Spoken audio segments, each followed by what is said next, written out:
Hey, how's everyone doing today? So I just have a quick little video I want to post up. Anybody out there with the 2.0 Accord, I mean, either it's the Sport or the EXL or Touring, but I was just looking at the 2.0 Accord. I'm debating getting myself one. A lot of you guys, I would say probably more have the 2.0 than the 1.5. I love my 1.5, I really do. But I feel like it's just the power that I'm missing. You know, the sunroof and the added stuff that it comes with is nice, you know, the blind spot monitoring and that kind of stuff. But I would say if this car had a little bit more power, it'd be perfect. And I know I can do the K tuner on it. And you guys said it'll get close. I don't think it'll get to the same power output, but it would get a lot better. But as far as like just a car you buy and it's right out of the box, it seems like the 2.0 is like the perfect balance of that.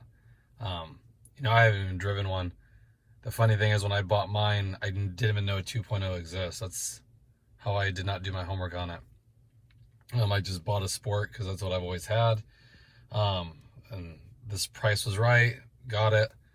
Then months later, I learned that there's a 2.0, and I was like, man, because I would have definitely bought that one if I would have saw it. So, pays to do your homework for sure. So I just want to do a video to reach out to anybody with a 2.0 to let me know your thoughts on it. The biggest thing I would say that I'm wondering, because I get so many like mixed ideas going on, is like the gas mileage on it.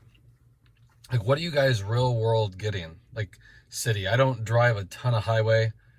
So even on this 1.5, I don't get the greatest. On the freeway, I've gotten like 38 before, 37.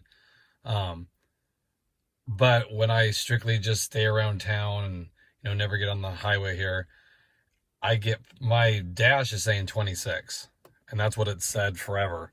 So, again, that's the lifetime. So, you know, it goes up and down, slowly, but the instant economy, it gets in the 30s easy on the highway. So I just want to see what are you guys really getting? You know, I know it's rated at 22 city and I think 35 highway or 32 highway maybe for the Sport 2.0.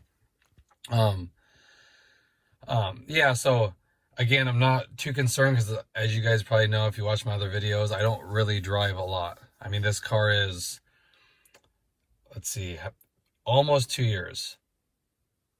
3 months from now will be 2 years. So, and I just hit 5,800 miles on it. So I don't drive a lot for sure. So I'm not too concerned.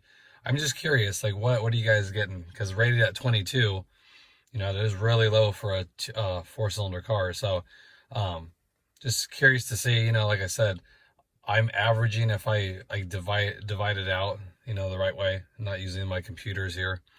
It gets about 25, just city, just driving around town. So just want to do a quick video to get your guys' input on it. And also just tell me what you guys think. If you guys drove the 1.5 and the 2.0, what are your thoughts on it?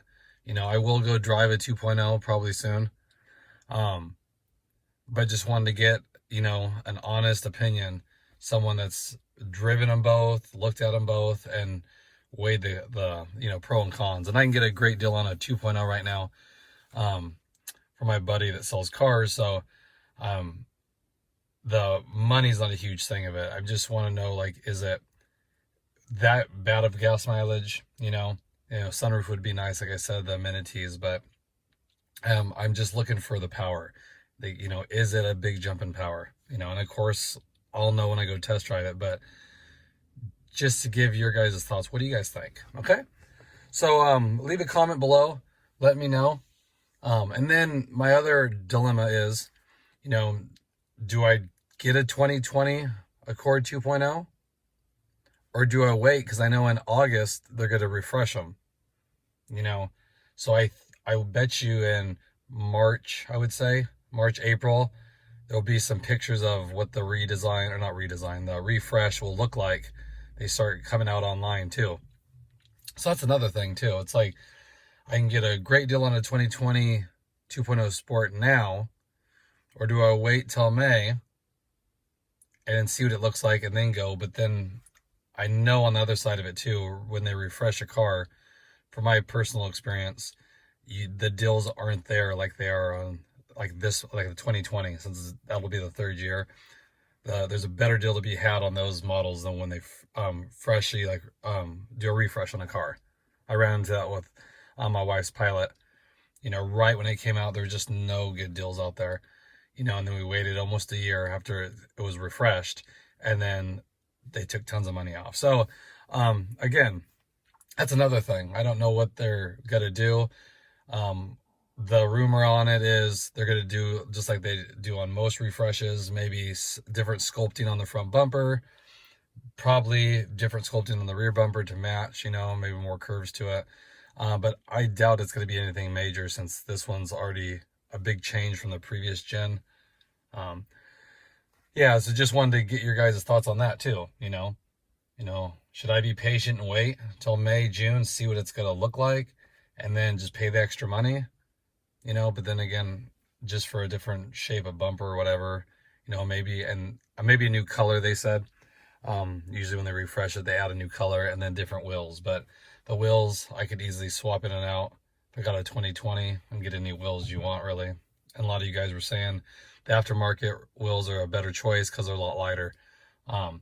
So just let me know your guys' thoughts on both of those. The 2.0 turbo, is it worth it? You know, if I can get a great deal on it, would you guys do it? Is the power not that great compared to the 1.5? And the other amenities is great. And then, or would I hold off and just get the refresh one? Okay. Hope everyone's doing good out there. I appreciate the feedback. I do. I always look to for advice, you know, from you guys, and your comments, like what you guys like seeing, what you don't. You know, I try to read every single message I get, and I appreciate the support. A lot of you guys have been real loyal followers. I appreciate that. I really look forward to reading your guys' comments and doing these videos, and we can help each other out. I appreciate that. So hope everyone has a great day, and I will talk to you guys later.